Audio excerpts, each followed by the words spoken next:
Shalom, selamat pagi saudaraku yang dikasihi oleh Tuhan Yesus.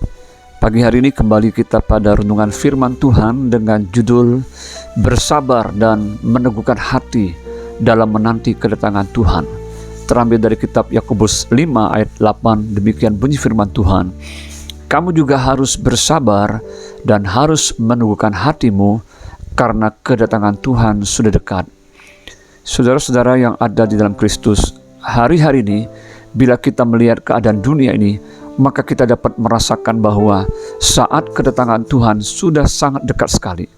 Perubahan iklim, gejala atau fenomena yang ada di alam semesta, peperangan di mana-mana, dan gaya hidup dunia yang tidak lagi mau menuruti firman Tuhan, semuanya itu menunjukkan bahwa saatnya sudah di ambang pintu.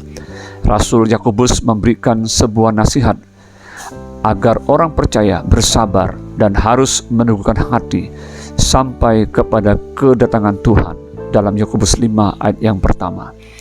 Bahkan di awal suratnya yang ditujukan kepada ke-12 suku di perantauan yang percaya kepada Yesus, bila mereka jatuh ke dalam berbagai-bagai pencobaan, supaya mereka menganggapnya sebagai kebahagiaan untuk pengujian terhadap iman yang pada akhirnya menghasilkan ketekunan.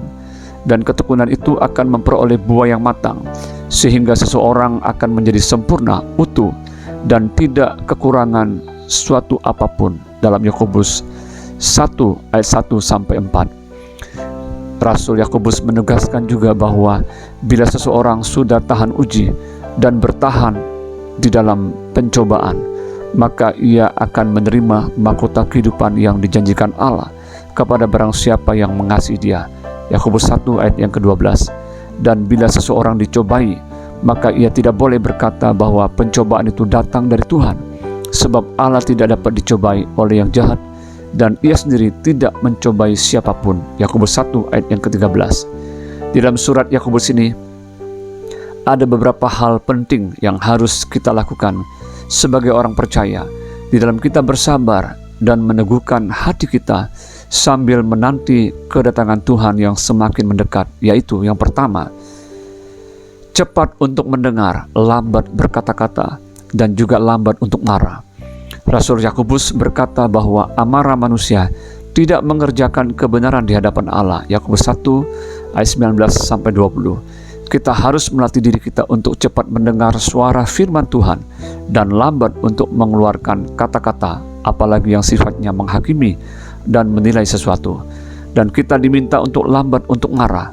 Artinya kita tidak boleh dikuasai oleh emosi, tetapi sebaliknya kita yang harus mengendalikan emosi kita. Demikian juga kita harus menguasai lidah kita. Yang kedua, kita harus menjadi pelaku firman dan bukan hanya pendengar saja. Yakobus 1 ayat 22. Orang percaya tidak cukup hanya menjadi pendengar firman, tetapi harus menjadi pelaku-pelaku firman. Karena itu segala yang tidak baik, yang kotor, dan segala macam kejahatan harus dibuang dari kehidupan setiap kita orang yang percaya kepada Kristus. Bila seseorang tidak sekedar menjadi pendengar firman tetapi melakukannya, maka ia akan menjadi seorang yang beriman dan akan dibuktikan juga melalui perbuatannya untuk memuliakan Tuhan. Sebaliknya, bila seseorang berkata ia beriman namun perbuatannya tidak sesuai dengan firman Tuhan, maka imannya itu akan menjadi iman yang kosong dan mati. Yang ketiga, tidak menjadi sahabat dunia ini dan mencintai apa yang ada di dalamnya, namun belajar percaya kepada Tuhan dan janjinya dengan segenap hati. Yakobus 4 ayat 4 dan Yakobus 3 ayat 23. Abraham adalah tokoh iman, bahkan disebut sebagai bapa dari orang beriman, ketika ia percaya kepada Allah dengan sepenuh hatinya.